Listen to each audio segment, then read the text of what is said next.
Hello everybody and welcome back to World of Warships Legends. My name is Spartan Elite 43 and tonight we are back in the Yamato. And we are with MV Retro. He's in the Alaska, I'm in Yamato. And this match is going to be a doozy, folks, so I hope you guys are ready. This one is not necessarily about me, though we do have ourselves a pretty good game. It's not normally a game that I would just post, but there is so much goofiness and so much that goes wrong at the end of this match that I had to post it. There was no choice. I didn't have a choice. The only thing I regret about it is that I don't have the ability to have the live audio, because I wasn't recording live audio at the time. But I promise you, if you haven't seen it, definitely check out Retro's channel. I'm sure he'll comment on this video. You can click on his little comment down there. You'll find his channel. Find the stream. This will be like the last video, or yeah, this is the last match that I played in on the stream. And it was just me and Retro. Miranda had already taken off. So that's why we ended up getting in Legendaries. Anyway, I promise you, this match is absolutely ridiculous. For all of the right and wrong reasons. It's gonna be glorious. So hope you guys are ready. It's going to be a good one. We're going to push up. Now, we are on north. You know, I'm not the biggest fan of this map, but it is what it is. We're going to push up to the island over here. And what I like to do early in this match is, A, look to the middle, because sometimes you catch people getting spotted across the mid, and you can get shots at them. Much like this nice little Gross First over here, who we just spotted each other. He's angled towards me a little bit. We're going to reach out and see if we can't touch him. We immediately start turning in to negate any sort of damage that he's going to do to us. We get 12,000 damage on the first opening salvo of the game. And we're not the only ones to touch him. You can see everybody taking a chunk out of him, it seems like. Now, we look ahead of us. We've got a Z-23 and a Fletcher out here. We've got an Alaska. We have a Yami. And we have the Gross First coming over to support. So this side of the map is going to be busy, is what I'm saying. Now, I was looking to shoot the Z-23, but unfortunately, he just happens to turn back on himself at the perfect time to keep himself from being obliterated by me. Which is not preferable for me, but at the same time, is what it is. We take another shot at the Gross First. As you can see, he's already lost almost half his hit points. We just temporarily knocked out one of his guns. He's on fire. Like, this guy's having a bad start. And then we get the rear guns just to make sure that, you know, he doesn't forget about us. And we get another good chunk off of him. Now, we are radared right now. Now, Retro in the Alaska is right behind me, and one thing I will say about his... Well, actually, he's right next to me at the moment. One thing I will say about his positioning is he's going to put himself a little more open than I am during this match. I have fought this freaking spawn so many times on this map that I've learned my lesson about staying out in the open like that. We do have another Yami behind me, and we have a destroyer next to us. Now, between us, we shouldn't have too much trouble dealing with all these guys, and oh my god, come on, can we get the shot off on the Yami? Pretty please, and a cherry on top, we get it over the island! Come on, baby, into the cheek! Oh, no, we hit a little too far back. We got a good result, but I was really hoping for the Citadel. Now, our cruiser that went forward ends up getting himself obliterated. And unfortunately, Retro is now in that position I was talking about where he's kind of left. We're actually in a really bad position. We are compromised all to crap right now. The only thing saving us is that the Yami shot at him instead of me. Now, I have a beautiful shot here at this Yami, and we get robbed. I don't know what happened to that shot, but we absolutely got robbed. He should have been obliterated in that salvo. But he didn't. And we're going to start... closing the gap on our angling. We don't want to be over-angled against a Yami. You guys know this. It ends badly. But for once in my life, there's a song in that. If you know it, let me know in the comments below. But anyway, for once in my life, I am not the center of attention. And we thought we could sneak it around the island with the front guns, but unfortunately, like one shell got through, and I don't think it hit him. That was just a bad shot by me. Thought we were a little bit better off. Now, this Fletcher over here, bless his heart, he's going to do everything he can for his team in this battle, but we'll come back to the Fletcher later on. We've got an enemy Yami out here broadside on, and I just don't quite have a shot. I am detected. I don't want to back out broadside in front of a Yami, so we're already back into full forwards, trying to get this ship moving forward again. We don't want to back out in front of them. Now, we do take a shot here at the Fletcher, just to, again, get him out of there. I'm not worried about a single Fletcher by himself setting me on fire. What I am worried about is just him sitting there constantly while I'm trying to fight everybody else. You know, he has 9.5 or 9.2 kilometer torpedoes, so we've got to be careful, and he has 10 of them. 2 quintuple launchers, so we've got to be careful about him. Now, this guy gets obliterated by our Akizuki, which is nice. And we have an Akizuki out there who hasn't shot the Fletcher, which is interesting. But I can't really blame him because he does have an Alaska, 2 Yamis, and a Grossa Kurfürst here to save him. So probably not a good idea for the Akizuki to get into a fight right now.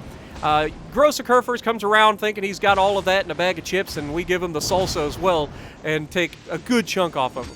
At this range, not likely to Citadel, and we didn't, but still, you're not going to be broadside to 18-inch guns and get away with it forever. Now here, I go to shoot the forward armor and kind of up high because I was thinking maybe we shoot his guns. Didn't quite work out for us. I was hoping that we'd take his guns out because, again, these guys have been really focused on retro here. And I'm trying to, you know, by me pulling forward, I'm trying to take some of the hits. And you can see we've got the Fletcher dumping on us. The Grossa Kurfürst is still shooting everybody but me, I think. And you can see here, once again, we're going to shoot up towards the guns and the superstructure, hoping to get some shots into the superstructure. But that shot that Retro just put into a superstructure saturated it, meaning we didn't get as much damage as we could have in that salvo. But he still got punched. Z23 comes out for the YOLO Torp of the century. And I'm not going to lie, Retro, he either got the worst dispersion on the planet or that was just a bad shot.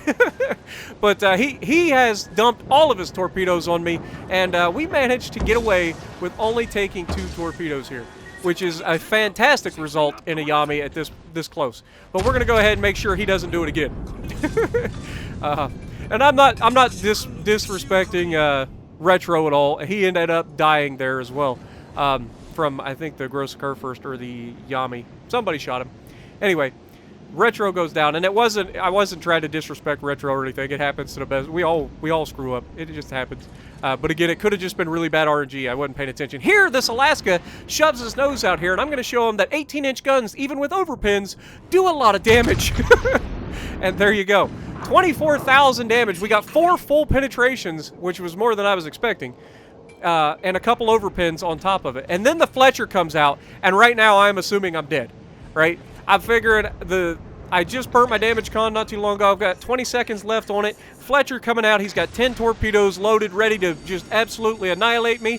We're trying to change up what we're doing. We're throwing it in reverse. We're turning towards him. We're doing everything in our power to negate how much damage that we are expecting. Oh my God. Hello, Yami. Wait for it. Shot out into the cheek. Come on, baby. Oh God. He screwed the pooch.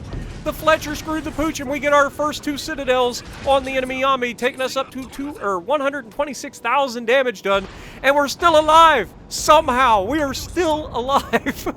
After 2 YOLO rushes by destroyers, we still managed to be alive at this point.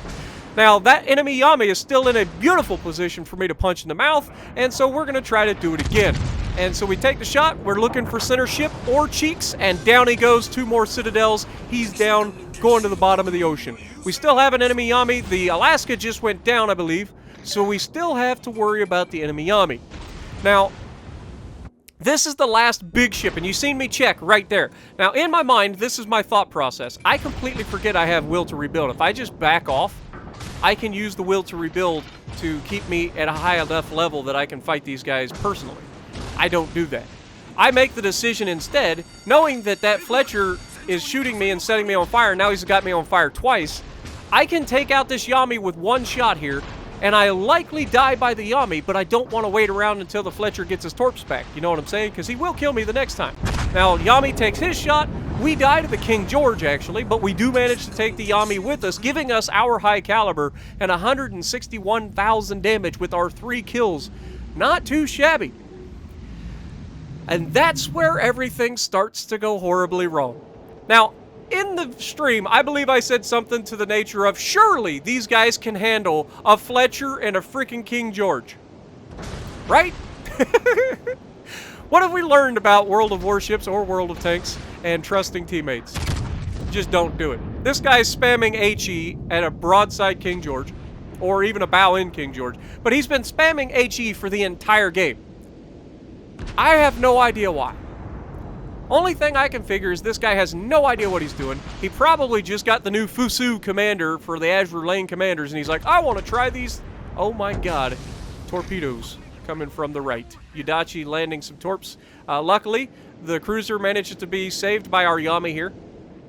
But again, they're sitting out in the open water. There's only 2 destroyers and a King George against them. And they are just waiting for these guys to obliterate them.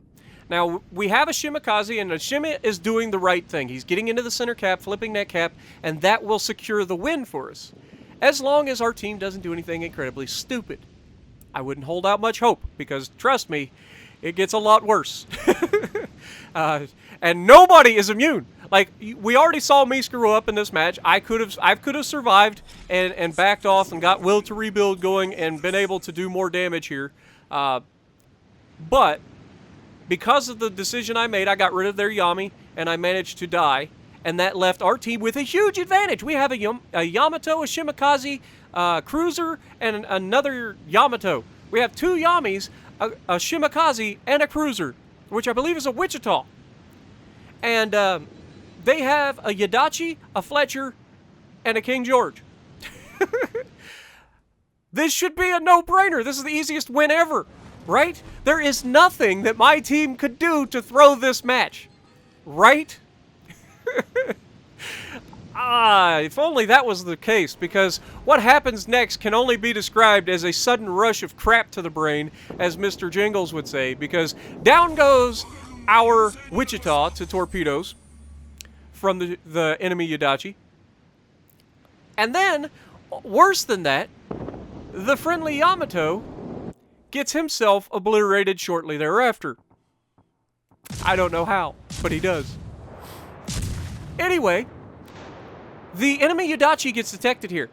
I can only assume that it's the Fletcher that obliterates this Yamato that's on my left. But the Shima does the right thing. He knows that he's got the health advantage on this Yadachi, and he has all of the tools to take this Yadachi out. So he is charging straight at him. He's going to get into a gunfight, and he is going to murder this Yadachi.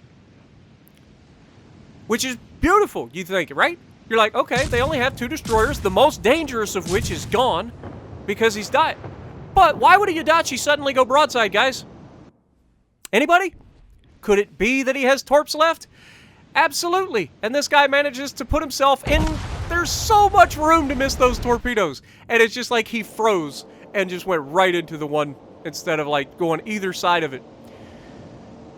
People and dodging torpedoes never gets old. I must be really good at it because I do some things in battleships that are pretty hilarious when dodging torpedoes. But right now, I am losing it in chat. There is a Fletcher versus a Yami. We have the score advantage. All this guy has to do is turn around, and you can see I'm trying to do anything. Here I'm trying to ping the map. I can't ping the map. I'm trying to figure out how to get out of party chat to get into game chat to be like, dude, just turn around and run. Don't do anything. You do not have the advantage. All you have to do is turn around, go to B and defend B. If he can't flip B, he loses. And even then, if he doesn't, like, he can't really flip B, and you can see here I'm trying to get with Retro. I'm like, oh my god, how do I get out of this? Instead of just finding that it says switch to game chat up there and hitting the menu button. But, yeah, I couldn't figure it out. It was driving me nuts. It was in the heat of the moment, and by the time I finally get the thing switched over, I get into chat, and I'm just like, oh, it's too late. The Fletcher's already detected, so I get back in, and I just go right back to party chat, and share this moment with Mr. Retro, because this is glorious. First salvo, of course he doesn't have HE loaded. Why would he have HE loaded, guys? He knows that the only thing left is a destroyer, so he's got to have the AP loaded. But no, he has the HE loaded, or AP loaded. Doesn't kill him on the first salvo, obviously. Then the Fletcher has this in the books. All he has to do is kill him. And he just screws the pooch. There's no other way to put it. He launched those way too early, showcasing that bow saturation is a thing even on battleships. And because of that, now we get into what I like to call 2 monkeys humping a football. You get into a turnoff. You've got a Fletcher that has the advantage in every single way in this gunfight right now. All he has to do is cut in and go in a straight line. But because he keeps turning, he doesn't get ahead of the guns. And the guy in the Yami punches him with the rear guns. And again, he has the opportunity. I know he's trying to burn him down, but if he would just stop turning with the Yami, he could outturn the guns. There was so many things that either of these guys could do to win this fight, but in the end, the Fletcher made one too many mistakes, and the Yami comes out on top, even if just barely. So hopefully you guys enjoyed this as much as I did. I enjoyed every bit of it. That was hilarious. I was losing it. Both frustration and just losing it because you can't make this stuff up. But 2,400 base XP, top of the leaderboard, 3 kills, not bad. So if you like what I'm doing, punch the like button, leave a comment below, subscribe to the channel if you haven't already, and as always, I will see you in the next video.